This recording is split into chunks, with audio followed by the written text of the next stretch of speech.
My name is Gregor Darmer. I'm one of Global Perspective's CEO. I don't know how much you encountered already, how much encounters you had already in the past with Global Perspectives. We are a politically neutral dialogue platform that focus specifically on the African-Europe relations. And with this format, Global Perspectives On, we want to bring attention to significant developments in Europe and Africa and want to highlight often overlooked and underreported issues.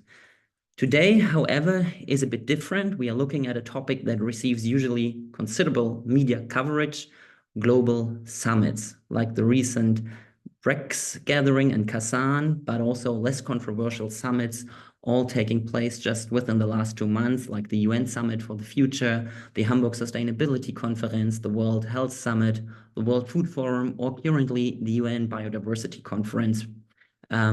And they all produce well-known images, head of states or ministers getting out of planes, shaking hands, posing for photos, giving press conferences where leaders reaffirm ambitious but often vague commitments with only little immediate accountability. So our question today is actually what happens to the summit declarations once the camera light is off and delegates are on their way back home? What concrete actions did these meetings actually deliver?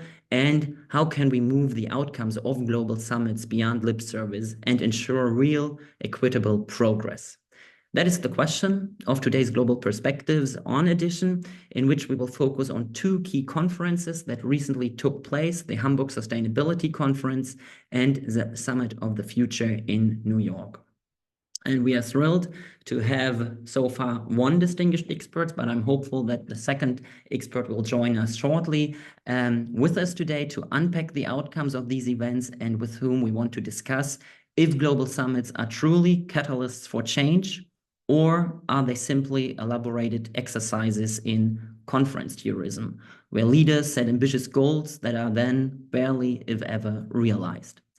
We want to discuss these and other questions with Schwarfschwerdt, who hopefully will join us shortly, and Ndidi Okonkwo, who's already with us. Thank you very much, Ndidi, for being with us today. And let me introduce our speakers shortly.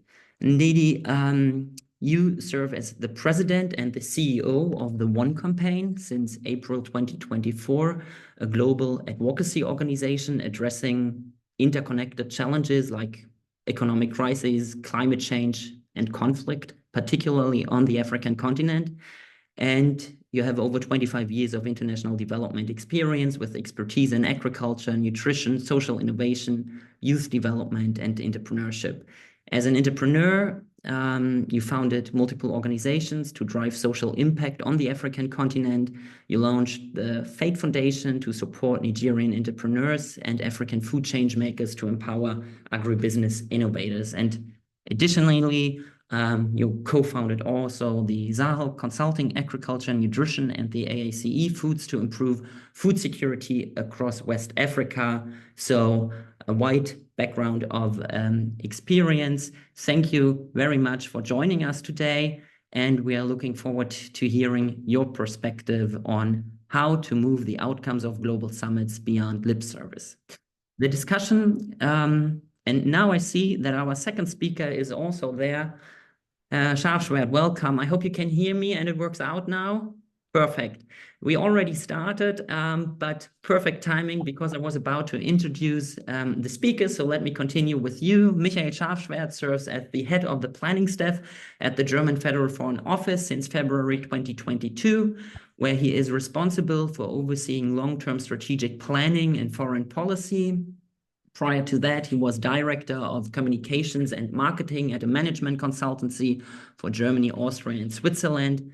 And he was also active for several years in various functions for the Federal Executive Committee of the Bündnis 90 Die Grünen, the German Green Party. He supported the back then candidate for Chancellor Annalena Baerbock in the parliamentarian election campaign as a campaign tour manager, and he coordinated the German delegation of the Greens in the European Parliament. From 2011 until 2013, he also managed the office of the federal chairman of the Greens. Back then, it was Cem Özdemir. So, Schwarfschwerdt, also to you, thank you very much for joining this session today. And for everyone who is in this call, this discussion is supposed to be interactive. So everyone is invited to ask questions. We might not be able to see all the participants on this webinar, but you can engage over our Q&A section below. So just write your comments and your questions in the Q&A section, and we will then answer the questions and include them in the discussions. And we have also reserved some time at the end of the discussion. And I heard, Mr. Schwarfschwerdt, that you have to leave earlier. So we'll, try to be done on time, 1:45, so you can continue with your meetings. To get started and also setting the scene, let us begin with some, maybe rather personal questions before digging deeper at the summit outcomes. Ndidi, I know that you have been very active and busy since taking on your new position at the One campaign. And I wonder how many of the mentioned summits at the beginning did you actually attend within the last 2 months? And looking back on a scale of 1 to 10, how valuable did you find such global summits like the Summit of the Future in New York?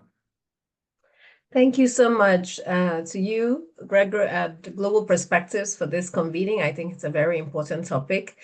I remember when I was entering the development space, we used to joke about the briefcase development specialists who just went from summits to summit, conference to conference with very little impact. And clearly, we do not want to be those. But there have been quite a few summits. And I was in New York for the UNGA Week. I also was at Berlin for the World Health Summit. And then last week at the World Bank and IMF meetings, which was also a very important gathering where we continued some of these discussions. And my team was at the Hamburg Sustainability Summit. So we've been around. And I would say that from my own perspective, what is good and promising out of these summits is that there's a continued discussion about the issues that were raised at one, bubbling into the other. So it's not like we're starting from scratch. Even at the World Bank meetings, Amina Mohammed continued to talk about the Summit of the Future and the PAC and how that integrates with the IMF and the World Bank. So we saw that continuity. The same happened at the World Health Summit, and I'm sure at the Hamburg Sustainability Summit. But the drawbacks, as you can imagine, is number one, not only are many of us going from summit to summit with very little time to, basically digest and implement some of the guiding principles or the thoughts and to trickle down those commitments. It's also the cost of having large teams go from summit to summit, which, as you know, is an issue. I actually heard someone at the World Health Summit in an elevator saying, this organization has 20 team members at this summit. And so the question is, if the top leadership is going from summit to summit, what is the cost? What is the time and the mind share? And I think as a development community, we have to be very careful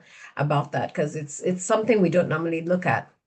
The second, which is more substantive, is the challenge around implementation. And even when you think about the Summit of the Future and the great themes that were very comprehensive, and it's exciting that the UN is taking a hard look internally and externally to say what needs to change for us to actually achieve the SDGs, what needs to change for us to have a more equitable world. The implementation section and the way forward is very thin. And that was what. Sorry, I don't want to interrupt you, but we will talk about the implementation. Okay. So what I'm saying is that sense of what next and how do we go forward with it is for me the crux, because we can do all the talking, but if it's not clear about the next steps, that for me is the frustration. Let's talk about that later on, what we need to do to move on. But to come back to my question, so on a scale from 1 to 10, the Summit for the Future, what would you say? If 1 is not valuable at all, very poor, 10 extremely valuable, very strong, what would you say? I really don't like to rate summits. Okay. I would prefer to link, you only know the value of a convening based on what happens after the convening. You only know the value of thought process when you see how it trickles down. Otherwise, it becomes another talk shop. Yeah. Well, then we'll talk about it, how it trickles down, and also the points you mentioned already. But Michael Schwarfschwerdt, also to you to start with a more personal question. The Federal Foreign Office is constantly busy preparing for various summits with your minister, frequently traveling from one summit to another. Have your expectations regarding summit outcomes changed since you took office?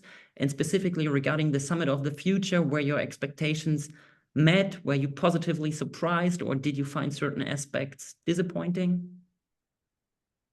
Yeah, good question. From my point of view, so when I start working in the office, on the one side, yeah, sometimes a little bit frustrating with that kind of summits. And when you think back 1 year later or 1 year after it, and you think exactly about the question that was already mentioned, what's the concrete outcome? Where did we make a step forward? At the same time, I would say in general, especially in these times, on the one side on the one side where you can still feel the effect of COVID, where people couldn't meet for quite a long time, and in a very fragile situation the world is at the moment, it's really good to have meetings, to get people in one room, even if they don't agree, even if there's no outcome. It's good to have people in one room to talk to each other. So this is in general really something, an own value of that kind of meetings. When it comes to the Summit of the Future, and as you said, it's very often my minister who goes to the meeting, so I didn't join it. And it was the chancellor there and so on, and the colleagues, especially in the case of the Summit of the Future. From my point of view, it's perhaps even more interesting the process before the event itself. I mean, it was more or less 2 years. As you know, it was a co-lead process by Germany and Namibia. And I know, or I can remember all the reports from our embassy in New York the last weeks or months before the summit itself. The question, how do we get a zero draft? How do we get a draft? How can we work with all these ideas and recommendations and changes and all this? So this process itself, in the case of the Summit of the Future, was really a very important one and a very fruitful one, and was the base for this successful outcome we had. Maybe because it's good that you mention it, that the president of the United Nations General Assembly had appointed German and Namibian permanent representatives as co-facilitators for the summit of the future, and the proclaimed aim was to reinforce the UN and global governance structure to better address old and new challenges, especially making progress on implementing the Sustainable Development Goals by 2030. And as you just mentioned, I'm curious to get more insights. How did the co-organization between Germany and Namibia actually come about? How did the cooperation work out, and what challenges had to be overcome on the path to the summit? And maybe you can also share some lessons learned in that new cooperation between Namibia and Germany. Yeah, so I was not part of the negotiation teams, but what I know from the colleagues, I mean, first of all, we were of course, it was an honor to get one of the two co-facilitators, and on the other side, we were very grateful to our Namibian partners. It was not all the time easy, especially, as I said, in a time where all the things that happened in the world, and how to prevent that, for example, the situation in the Middle East dominates that process of Summit of the Future and so on. But from my point of view, the positive momentum was that both teams decided we take this role very serious, we invest a lot, and we trust each other. At the same time, we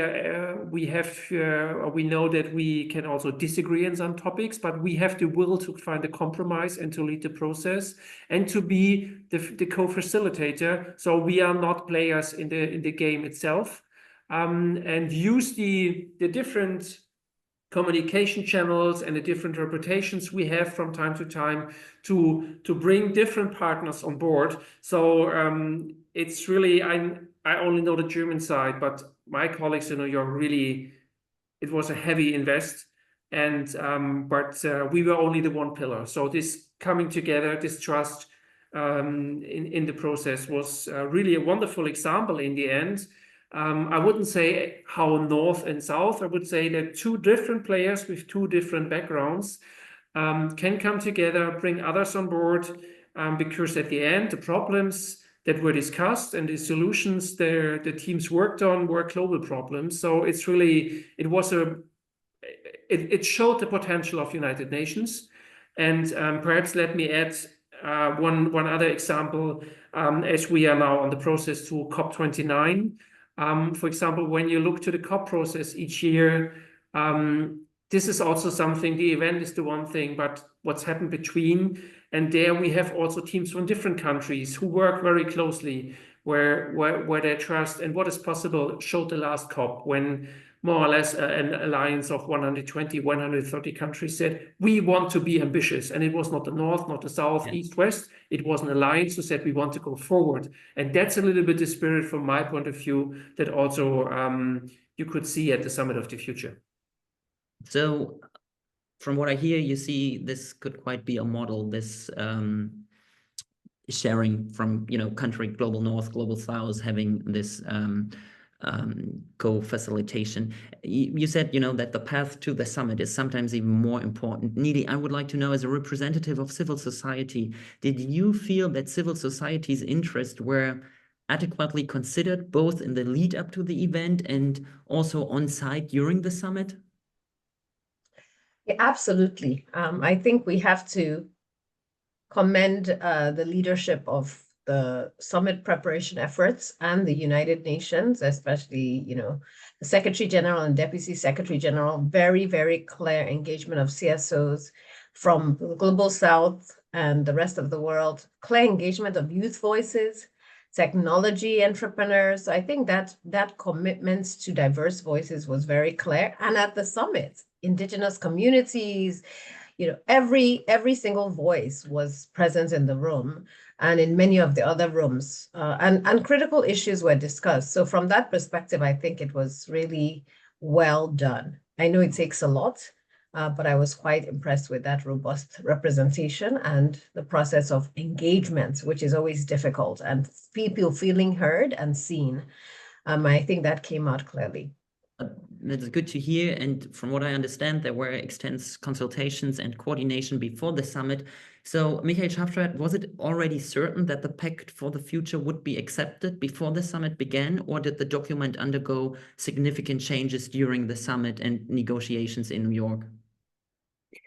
No, it was, most parts were already, the pact itself was more or less deal, but we had one moment which was really a critical situation when suddenly Russia tried to stop it, that the pact is accepted by the representatives, and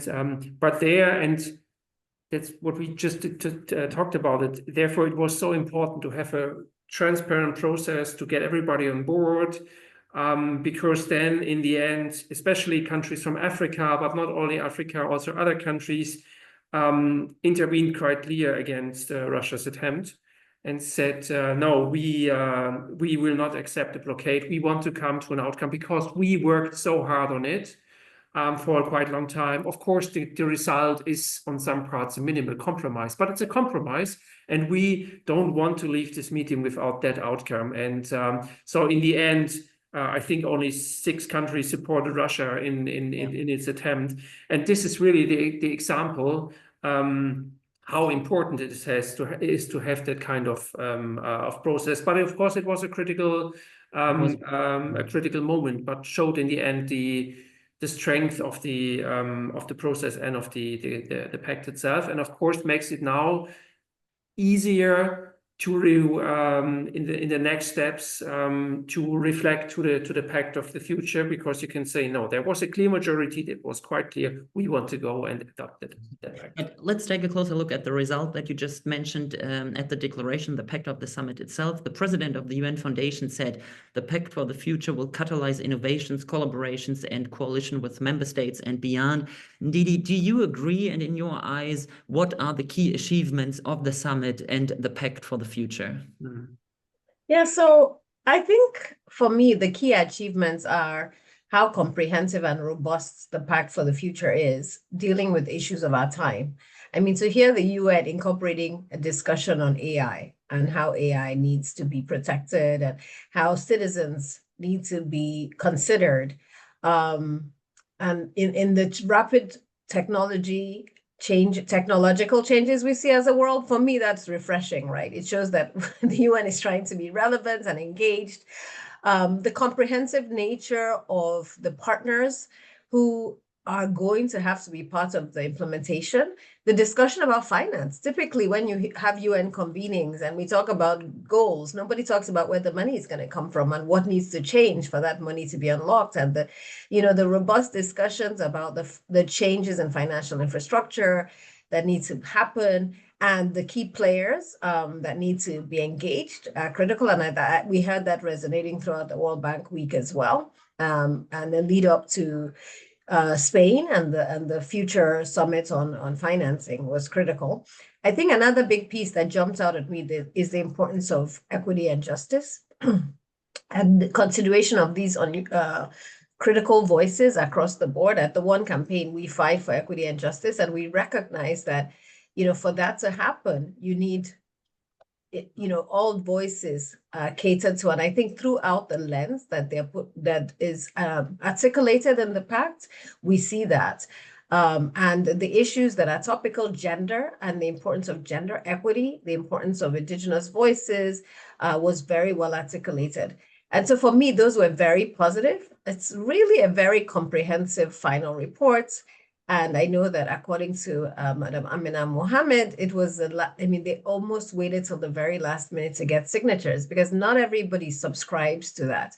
And the last piece is really the peace and security. I mean, we know that many of the challenges we face today are really hinged on the fact there are conflicts in many parts of our world that are being ignored, but the equitable commitment to addressing those crises as a global leadership and dealing with them equitably. You can't focus on Ukraine and ignore Sudan, for example, I think was quite key to some of the values and the principles laid out. So I think it was very robust and comprehensive.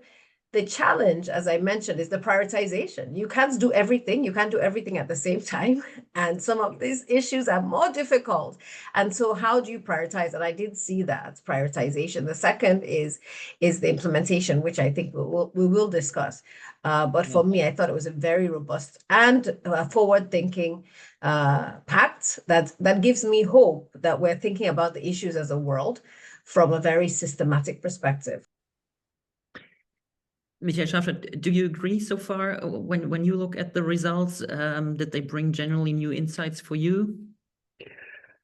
I agree to all that was said. Perhaps additionally, what I also would like to underline is the Global Digital Compact, which is really an important step. AI was mentioned. It's the first time to have the kind of global agreement.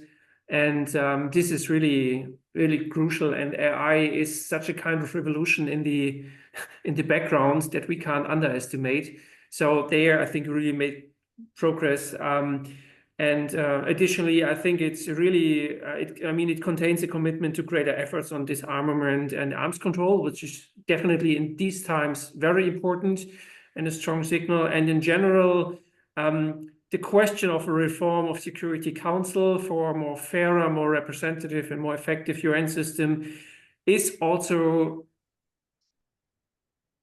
a really important signal. We know that to get a reform in the Security Council, this will not take today, tomorrow, or next year. But it's important to give this signal again and again. And so therefore, this is also something. How do you get to that kind of compromises? There is always the possibility to say, okay, we don't comment on it or we don't mention it, but it was mentioned in the end that there is a reform needed. So it puts a little bit more pressure on that reform process.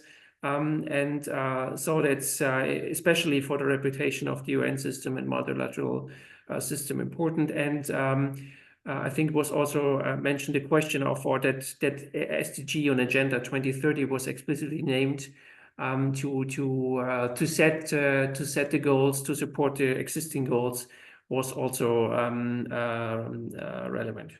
Well, when I actually, talking about the SDGs, when I read the declaration, I had the impression that it often referred to statements or reaffirmed documents from the past that have already been adopted, such as the Paris Peace Agreement or the SDG Agenda 2030.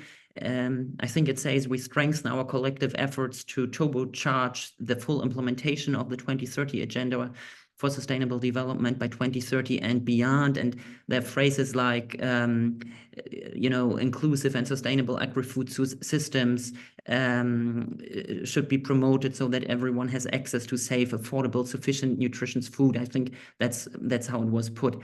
What would be goal 2 of the SDGs, but we are only a couple of years away, and only 50% of the SDGs have been achieved so far. In some areas, only very limited progress has been made, and nevertheless, it's said that the goals are to be achieved by 2030. So, Ndidi, how honest and realistic are these declarations? Are there elements of wishful thinking, given that realistically, we may know that by 2030, universal access to sufficient food might still be out of reach?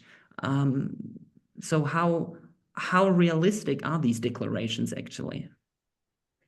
So, I mean, that's why I mentioned Gregory in the beginning, that for me, we can have all the discussions we want about what we view as the future vision for our world, but unless we have political will at the highest levels, clear implementation targets, and accountability mechanisms, we will not move forward and not succeed. A lot of the challenges with food insecurity are linked to not only trading policies and global trading barriers that many countries face, double standards at the highest levels in our ag and food trading landscape, but also a commitment at the country level to invest in the infrastructure, the support, and the knowledge transfer to deliver. The financing for agriculture in many parts of our world is not available. And so for me, I think when I see great targets, and we've been working on the SDGs and zero hunger for, many, many years, we don't see that commitment. About 3 years ago, the UN had the Food System Summit, and many of us worked for about 2 years preparing for the Food System Summit and came up with very concrete, robust plans. It was the year of the Food System Summit, but unfortunately, almost none of them were adopted or implemented, either by the groups that committed to them or the groups that decided to work collaboratively, or even the countries. And we had country pacts, we had country implementation plans, and that's the challenge. We don't come back to reflect. And I actually went on the Food System Summit +2 convening in Rome 2 years later, and I just heard countries regurgitating what they said 2 years earlier, but no one held them accountable. And some of what they were saying was false. So I think for me, that transparency and accountability is critical. Who holds us accountable? Who reports on these? And where is the website where I can even go and track? Country X said it was going to do this. This regional body said it was going to do that. Did they do it?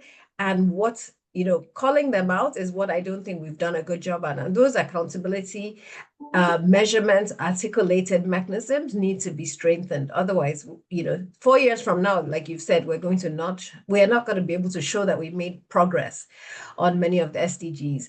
And so for me, that's a frustration, but also a call to action. And I think that's where, CSOs on this call and others can take this issue up to continue to follow the money, track the impact. And at the One campaign, we're starting to do more of it in 2 areas, healthy lives and financial flows. And I would love to collaborate with many more of you to continue to push on that. So hearing what you just said, do we need to manage then expectations and adopt a more realistic approach to avoid making such empty promises, that also could be leveraged by nationalist parties actually as evidence that multilateral agreements are ineffective? To make it concrete, you mentioned the food example, but also the finance example. It's said that finance from all sources need to be mobilized, and that with regard to climate change, adaptation finance will have to be significantly scaled up. But You know, in Copenhagen, 2009, the industrialized countries promised to pay $100 billion a year for developing countries for climate protection and adaptation from 2020, and we are around 80 billion in 2020. So we make commitments that are not even fulfilled, but new ones are made. So also to you, Michael Schwarfschwerdt, first of all, how optimistic are you that these words will be filled with actions? But do we really have to think about new ways of putting these words into action, and also be, yeah, maybe more honest and more realistic? I mean, it's a question. The question is the goal the wrong one, or are we not ambitious enough in the way as we act? I mean, there were reasons why the SDGs were written in that way as they are written, and there are reasons why, when it comes to climate change, there is a 1.5 degree goal and all this. So what would we solve the problem if we now start to saying, okay, we will not make it now, let's reduce our ambition or so, this will not work. And it's, of course, even, I mean, But it's sorry good, for interrupting. Isn't it also a bit strange when, you know, the 1.5 target, you know, is no longer feasible? Many experts say that it is no longer feasible to continue to reaffirm a goal that may be now unrealistic. I don't know if it's really unrealistic, but it's, if we don't have that kind of goals where we have really facts and reasons why they are set as they said, it would make it much more difficult to go to countries and to say, well, you self signed an agreement and you will not fulfill it. Why?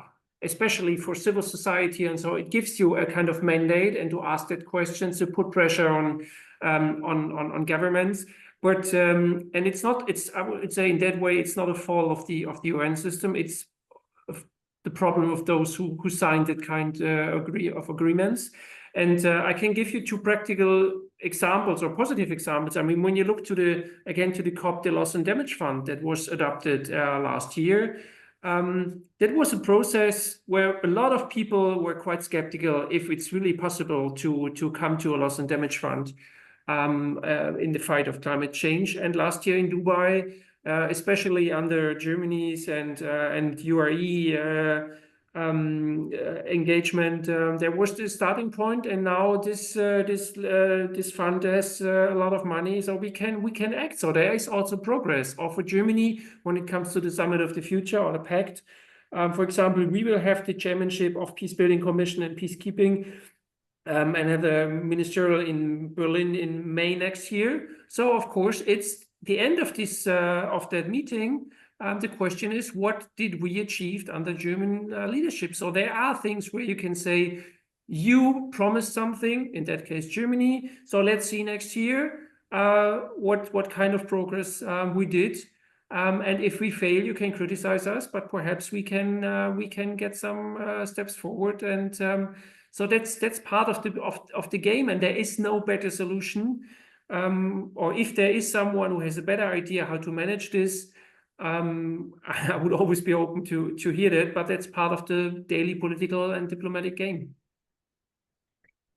I would like to come back again on what Ndidi and also you just mentioned, the peace and security aspect, because I found the chapter in the declaration also interesting, where it says, you know, we reiterate our full respect for the sovereign equality of all member states, the principles of equal rights and self-determination of peoples, and the obligation to refrain from the threat to use of force against territorial integrity or political independence of any state, our commitment to settle international disputes by peaceful means. You know, that sounds great, but may appear for people in, and you mentioned it indeed, in Sudan, Gaza, or Ukraine, far from reality and almost cynical. So if those statements are made, what impact does it have also for your work at the Federal Foreign Office, Michael Schwarfschwerdt, on your daily operations? And how will and can the Federal Foreign Office implement this decision made and contribute to fulfill them and to settle, you know, international disputes by peaceful means, if we see that the current tools and approaches, you know, have only limited impact when we look at Ukraine or Gaza or Sudan?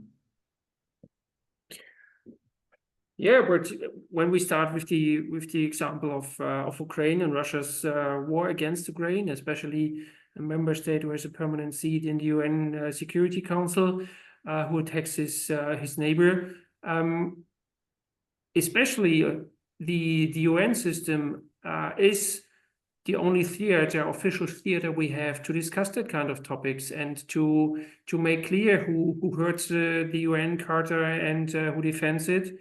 I mean, we don't live in a perfect world. That's the reason why we gave us that kind of rules. If we wouldn't have the UN system with the rules, it would be much easier for countries like Russia to act like they do, and it would make it much more difficult to bring them to an auditorium where they have to explain what they do. I mean, this system isn't perfect, but there is no better one. And the fact that we say what's Russia doing is not covered by UN Charter, and the whole debate we have on the Middle East with different perspectives and so on. I mean, that's the idea of United Nations on the one side, to give a framework where the countries of the world come together, and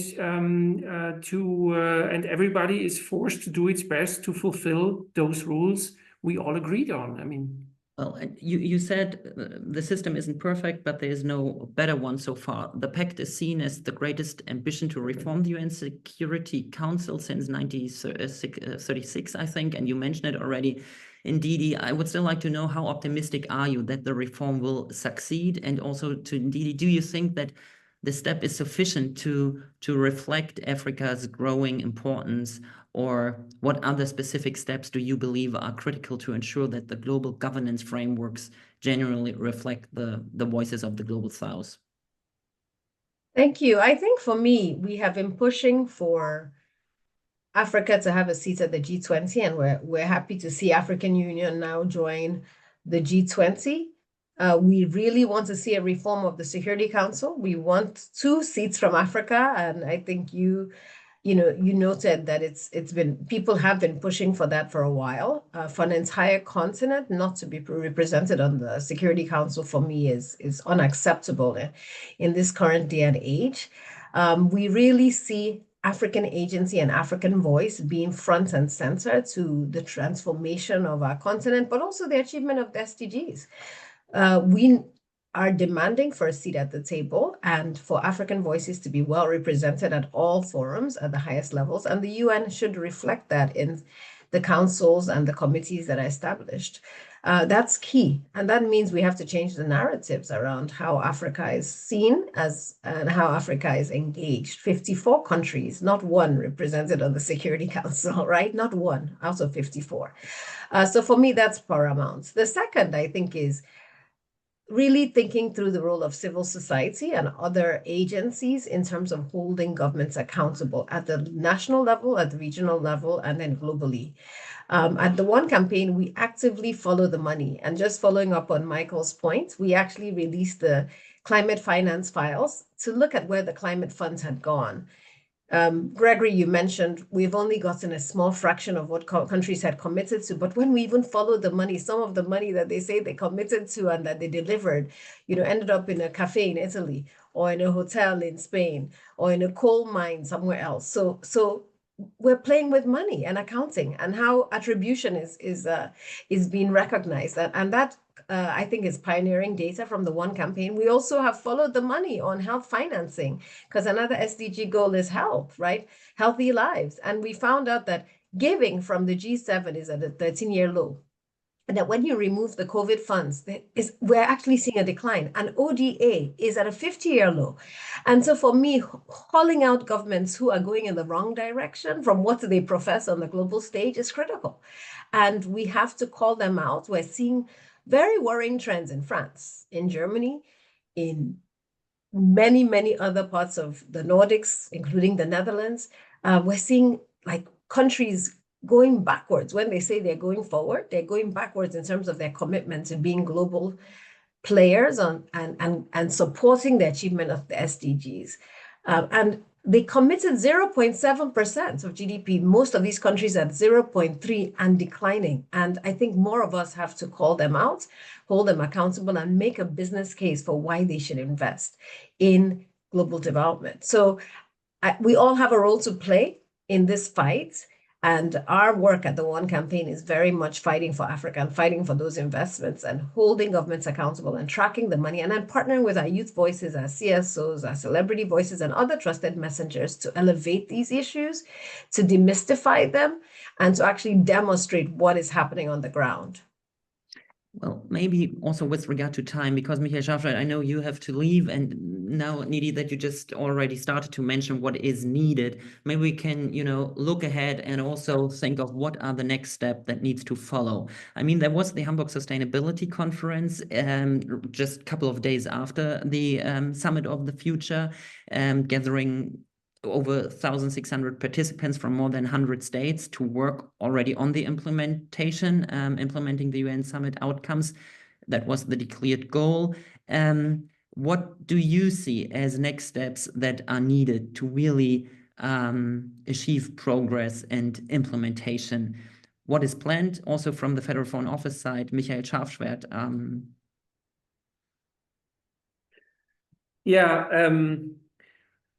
I mean, the event in Hamburg is a wonderful example that kind of more informal summits also can play a very important role, and I think it's really good that already there is the next edition fixed, I think, for June next year.